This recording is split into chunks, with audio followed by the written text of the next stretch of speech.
Good evening class. हम लोग class 11th के लिए नीट एंड IIT के लिए इम्पॉर्टेंट चैप्टर पढ़ रहे थे, थर्मोडायनामिक्स। बच्चा थर्मोडायनामिक्स में फर्स्ट लॉ ऑफ थर्मोडायनामिक्स पढ़ रहे थे, तो इसमें हम लोगों ने पढ़ा है कि जीरोथ लॉ क्या होता है। कौन सा law? Zeroth law. Zeroth law बच्चा क्या होता है हमने समझाया आपको कि दो बॉडी हो, ये इनका टेम्परेचर सेम हो 100 degree Celsius and second body का टेम्परेचर भी कितना हो 100 डिग्री सेल्सियस। या सपोज कर लें 110 डिग्री सेल्सियस भी हो सकता है। अब मिडिल में एडियाबेटिक बाल हो। कौन सी बाल हो? एडियाबेटिक। एडियाबेटिक क्या होता है? जिसमें हीट का ट्रांसफर नहीं होता है, मीन्स इससे हीट ना तो फर्स्ट से सेकेंड में जा सकती है और ना सेकेंड से फर्स्ट में जा सकती है। इसमें हीट का ट्रांसफर नहीं होगा। ये कैसी बॉडी हो गई? एडियाबेटिकली। इसे ए बॉडी सपोज किया और इसे बी बॉडी सपोज किया, ठीक है ना। अब इसमें दो बॉडी रखी है पास पास, लेकिन इसमें हीट ट्रांसफर नहीं हो रही है। थर्ड बॉडी लिया आपने सी कैसी बॉडी ली? सी बॉडी लिया। ये सी बॉडी टेम्परेचर बहुत कम है, सपोज कर लें 20 डिग्री सेल्सियस है। अब हीट ट्रांसमिट होगी ए से किधर? सी की ओर, और बी से भी ट्रांसमिट होगी किधर की ओर? सी की ओर, ठीक है ना। और सपोज कर लें ये जो जिसमें बॉडी रखी है तो उसका प्लेटफॉर्म ले लें, और वो भी प्लेटफॉर्म कैसा हो? एडियाबेटिक। कैसा हो? एडियाबेटिक, मीन्स हीट का ट्रांसफर ना हो, ठीक है ना। तो इस साइड का टेम्परेचर मेजरमेंट करेंगे आफ्टर सम टाइम, तो टेम्परेचर इक्वल आएगा। टेम्परेचर कैसा आएगा? इक्वल आएगा, ठीक है ना। इसी को जीरोथ लॉ बोलते हैं। इक्वल क्यों आएगा? क्योंकि इधर से हीट सी की ओर ट्रांसफर होगी, जब सी और ए से भी सी की ओर ट्रांसफर हो जाएगी। जबकि इसमें 110 है, इसमें 100 डिग्री सेल्सियस 20 डिग्री सेल्सियस है, लेकिन तीनों का जो सम होगा 110 100 प्लस 20 ऐड किया तो कितना आएगा? 30 230। कितना आएगा? 230। ये 230 में 3 से डिवाइड करेंगे, 3 से 1 जा 21, 3 से 1 जा 21, 3 6 जा 66.66 डिग्री सेल्सियस सभी में इक्वल हीट इसमें ट्रांसफर हो जाएगी, ठीक है ना। और हमने समझाया था ऐसी स्टेट को ही हम लोग स्टडी स्टेट भी बोलते हैं। जब हीट इक्वल रहती है क्या बोलते हैं? Steady state. ऑल पॉइंट पे जब हीट इक्वल रहती है तो उस कंडीशन क्या बोलते हैं? Steady state. और इसी को हम लोग क्या बोलते हैं? Zeroth law of thermodynamics. हमने आपको समझाया था कि थर्मोडायनामिक्स के वेरिएबल क्या है, थर्मोडायनामिक्स के कांस्टेंट क्या है। तो समझेगा जो थर्मोडायनामिक्स के वेरिएबल है, हमने बताया था एनी सिस्टम लिया ऐसा प्रोसेस थर्मोडायनामिक्स किसे कहते हैं, हमने इसकी डिफिनेशन बताई थी। ऐसा प्रोसेस जो एक्सप्लेन करे प्रेशर को, वॉल्यूम को, टेम्परेचर को, एंट्रोपी को। किसको? एंट्रोपी। ऐसा सिस्टम जो एक्सप्लेन करे pressure, volume, temperature and entropy. Entropy को क्या बोलते हैं? एस। क्या किसे रिप्रेजेंट करते हैं? एस। और एस इक्वल होता है du/dt। क्या होता है? du/dt। यू क्या है? Internal energy. क्या है? इंटरनल। किसी बॉडी की जो एनर्जी अपने आप में होती है उसे बोलते हैं इंटरनल एनर्जी। क्या बोलते हैं? Internal energy. सब पढ़ा चुके हैं, लिखवा चुके हैं आपको, इसलिए हम डायरेक्ट समझा रहे हैं, समझाने का काम किया जा रहा है आपको, ठीक है ना।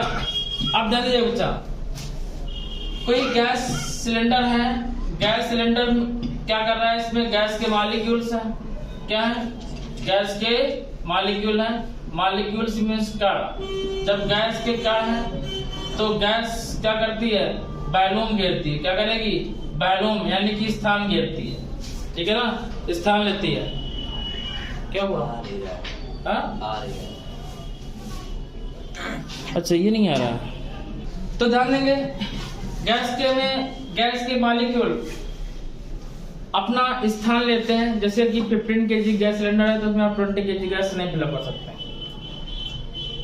उसमें 15 kg से कम गैस फिलअप कर सकते हैं।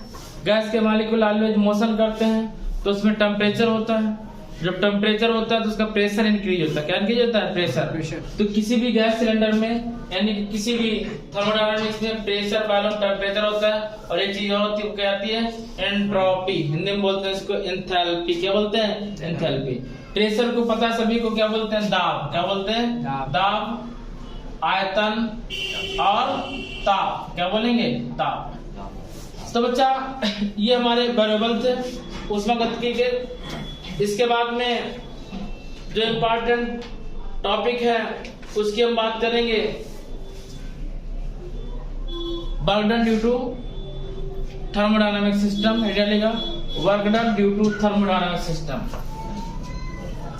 Work done due to thermodynamic system, ऊष्मागतिकी निकाय द्वारा कृत कार्य। Work done due to thermodynamic system, work done due to thermodynamic system, ऊष्मागतिकी निकाय द्वारा कृत कार्य। समझिए बच्चा, ध्यान दीजिएगा इधर।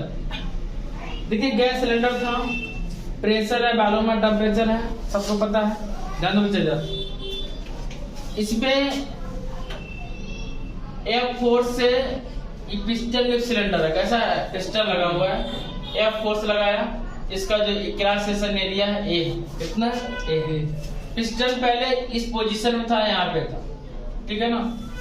थोड़ा सा फोर्स रिमूव किया तो पिस्टन पहले AB पॉइंट पे था, अब CD पॉइंट पे आ गया। किस पे आ गया? CD point. किस पे? CD point. AB पॉइंट से CD पॉइंट पहुंचा। जब पहुंचेगा तो डिस्प्लेसमेंट होगा। क्या होगा? डिस्प्लेसमेंट होगा। होगा कि नहीं होगा? क्या होगा? डिस्प्लेसमेंट। अब जब डिस्प्लेसमेंट को हिंदी में बोलते हैं विस्थापन। क्या होगा? विस्थापन होगा। समझते हो? अच्छी बात है। अब देखो ध्यान दीजिएगा, जब पिस्टन डिस्प्लेस करेगा ड्यू टू फोर्स तो क्या होता है? वर्क होता है। क्या होता है? वर्क। हमें यही फाइंड करना था, समझिएगा पहले बच्चा। करवा देते, इसके बाद आपको लिखवा देंगे लैंग्वेज। देखिए वर्क डन इक्वल होता है force into displacement, force into displacement. Work done को dW से रिप्रेजेंट कर लें तो फोर्स F होता है, डिस्प्लेसमेंट dx। इक्वेशन ये हमारी फर्स्ट आएगी, ठीक है ना। और सबको पता है कि प्रेशर इक्वल क्या होता है? Force upon area. क्या होता है? Pressure equal force upon area. तो फोर्स इक्वल बच्चा क्या आएगा? P cross A। क्या आएगा? P cross A। Equation number second, the value of F put in first equation. तो यहाँ पे हम लिख सकते हैं the value of F put in first equation. Put in first equation. जब वैल्यू पुट अप करेंगे तो dW इक्वल कितना है बच्चा? लिखिएगा F की जगह पुट अप करेंगे PA। क्या? PA। तो P into A into dx। सबको पता होना चाहिए कि जो वॉल्यूम का फार्मूला होता है वो क्या होता है? LBH। अब देखो LB की जगह एरिया A, H की जगह कितना? dx। तो A इंटू dx का होता है वॉल्यूम। तो dW इक्वल बच्चा क्या है? P into dV। इंटीग्रेशन कर दें बोथ साइड। जब इंटीग्रेशन करेंगे dW equal integration of P dV, integration of P dV। अब ध्यान देना बच्चा, देखो पहले वॉल्यूम था V1, कितना था? V1 यहाँ पे था ये पिस्टन। जब फोर्स रिमूव कराया तो वॉल्यूम कितना हो गया? V2। कितना हो गया? V2। तो अपर लिमिट कितनी है? V2 और लोअर लिमिट कितनी है? V1। तो यहाँ पर लिमिट अप्लाई कर देंगे V2 टू V1। dW का इंटीग्रेशन W आएगा, dW का W। P का कुछ हो नहीं सकता है तो P को लिया बाहर, और dV का इंटीग्रेशन क्या आएगा? V। Upper limit V2, lower limit V1। जहाँ पे B लिखा है वहाँ पे हम लोग क्या लिखेंगे बच्चा? W इक्वल, इसे रफ कर दे रहे हैं, इसका कोई काम नहीं था। W equal P V2 minus V1, ठीक है ना। तो this is the work done due to thermodynamic system. देखो हम लोग थर्मोडायनामिक सिस्टम पढ़ रहे हैं, तो वर्क फाइंड करेंगे। तो हमारे पास ये टर्म है वेरिएबल प्रेशर वॉल्यूम टेम्परेचर, तो हमारा आंसर किसमें आना चाहिए? प्रेशर वॉल्यूम टेम्परेचर में। तो प्रेशर में आ गया, प्रेशर वॉल्यूम किसमें आ गया बच्चा? प्रेशर और वॉल्यूम में। यदि आपको सर टेम्परेचर भी होता है, वो कहाँ गया? तो हम टेम्परेचर में फाइंड करना चाहे तो भी फाइंड कर सकते हैं। कैसे बच्चा? आपको पता है जब यहाँ पे प्रेशर रिमूव कराया गया, मींस पोजीशन रिमूव कराया, उसका वॉल्यूम रिमूव हुआ, तो उसका प्रेशर भी कम ज्यादा हुआ होगा। जब प्रेशर कम ज्यादा हुआ, जब प्रेशर कम होगा, डिक्रीज होगा, तो टेम्परेचर भी क्या होगा? डिक्रीज होगा। क्योंकि ये वाल्व का नियम गैस इक्वेशन कहता है कि by gas equation, by gas equation. Gas equation क्या है बच्चा? गैस इक्वेशन बताइएगा। गैस इक्वेशन है पीवी इक्वल एनआरटी। क्या है? एनआरटी। यदि हम यहाँ पे लिख सकते हैं तो P1 B1 की जगह आएगा nRT1, क्योंकि R कांस्टेंट है, n नंबर ऑफ टर्न है, कट रहा नहीं है ना। अच्छा, तो यहाँ भी नहीं आया होगा, तो P equal to equal to P आया था, ठीक है ना। तो P1 B1 equal to nRT1, ठीक है ना। तो P2 B2 का बच्चा कितना आएगा? P2 B2 equal to nRT2, क्या आएगा? nRT2। अब ध्यान देंगे, हम इसके आगे यहाँ से लिख रहे हैं। फर्स्ट इक्वेशन था हमारे पास W इक्वल, ध्यान देना, P V2 minus P V1, ठीक है ना। तो अब ध्यान देंगे यहाँ पे P V2 जगह रखेंगे nRT2 माइनस nRT1, ठीक है ना। तो W इक्वल हमारे पास क्या जाएगा? W इक्वल सीधा आएगा nR कॉमन लिए T2 माइनस T1। तो ये हमारा टेम्परेचर के टर्म में भी आंसर आ गया बच्चा, ठीक है ना। किसके टर्म में? टेम्परेचर के T2 माइनस T1। बताइए कोई प्रॉब्लम? लेकिन जो मोस्टली हम लोग सॉल्व करते हैं क्वेश्चन, वो केवल इससे सॉल्व होते हैं। तो मैक्सिमम टीचर यहीं तक सॉल्व करवाते हैं और हम भी यहीं तक सॉल्व करवाते हैं। तो बट यहाँ पे क्या है कि हम थोड़ा सा बढ़ा दिए हैं आप लोग कहने पे। आप लोग सोच रहे थे टेम्परेचर कहाँ गया, जब नाम टेम्परेचर लिया जा रहा था, तो इसलिए हमने यहाँ तक करवा दिया कि बच्चा P यहाँ पे PB2 था माइनस PB1 था, तो PB2 जगह का nRT2 और PB1 जगह nRT1, ठीक है ना। nR कॉमन लिया, T2 माइनस T1, ये आ गया हमारा, ठीक है ना। चलने दो, अब देखिए एक बार समझिएगा, फिर एक बार आपसे क्वेश्चन पूछा जाएगा व्हाट इज थर्मोडायनामिक सिस्टम। तो आपको पता है system can be express the terms of pressure, volume and temperature known as thermodynamic system. अब क्या what is the burden due to thermodynamic system? जब बर्डन की बात करेंगे बच्चा, तो हमने एक गैस सिलेंडर बनाया। गैस सिलेंडर में सपोज किया कि इसका प्रेशर P है, वॉल्यूम भी है, टेम्परेचर T है। अब गैस सिलेंडर पे पिस्टन युक्त था, अगर पिस्टन नहीं लगा गैस उड़ जाएगी सारी साइड, ठीक है ना।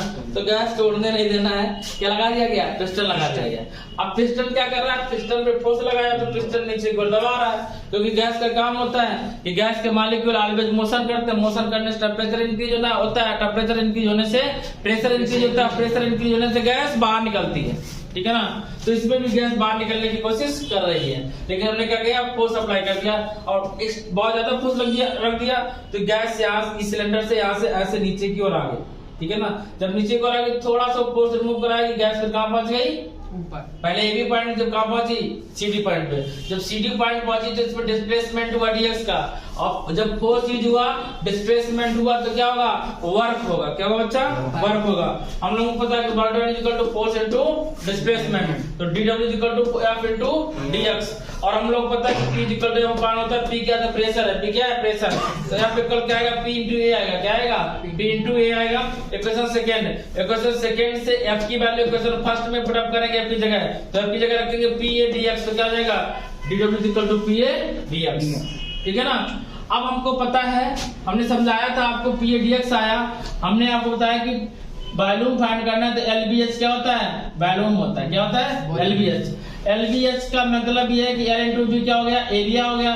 H को हमने dx सपोज कर लिया, dx यानी कि A इंटू dx क्या हो गया? वॉल्यूम हो गया। क्या हो गया? वॉल्यूम हो गया। ठीक है ना। डिस्प्लेसमेंट चेंज हो रहा है तो वॉल्यूम कैसा होगा, चेंजेबल होगा। वॉल्यूम चेंजेबल होगा तो वर्क कैसा होगा, चेंजेबल होगा। कैसा होगा, चेंजेबल होगा। जब वर्क चेंजेबल होगा तो dW इक्वल टू PdV रखेंगे। Upper limit V2, lower limit V1, limit कहां से आई, इसके वॉल्यूम कैसा इंक्रीज हो गया, ठीक है ना। ये पता नहीं वॉल्यूम कितना इंक्रीज हुआ, V2 सपोज कर लिया, ठीक है ना। तो आपने V2 टू V1 का इंटीग्रेशन कर दिया, dW का इंटीग्रेशन W होता है और P कांस्टेंट बाहर निकाल लिया, dV का इंटीग्रेशन D होता है, upper limit V2, lower limit V1। बच्चा PW equal to PV2 minus V1, ठीक है ना भाई। गैस इक्वेशन हमारा यही तक सॉल्व हो चुका है। फिर भी टेम्परेचर के बारे में हमें जानना है तो पता है कि भाई gas equation PV equal to RT होता है, P1 V1 equal to RT1, P2 V2 equal to RT2, ठीक है ना। अब यहाँ पे वैल्यू पुट अप कर दी, PV2 माइनस PV1 किया और PV2 equal to RT2 minus RT1, W equal to RT2 minus P1। इस टाइप से हमारा फिनिश हुआ बच्चा। तो गाइस आज के लिए बस फर्स्ट ये work done due to thermodynamic system आज के लिए बस इतना ही। मिलते हैं नेक्स्ट डे इसके न्यूमेरिकल के साथ में। तब तक के लिए 26 जनवरी का जो अभी एक फर्स्ट डे निकला 27 जनवरी है, सभी को अगेन रिपब्लिक डे की हार्दिक शुभकामनाएं, बधाई हो और अपने देश को उन्नति के लिए ऐसे ही आगे बढ़ते रहें। आप सभी को SK सिंह का जय हिंद।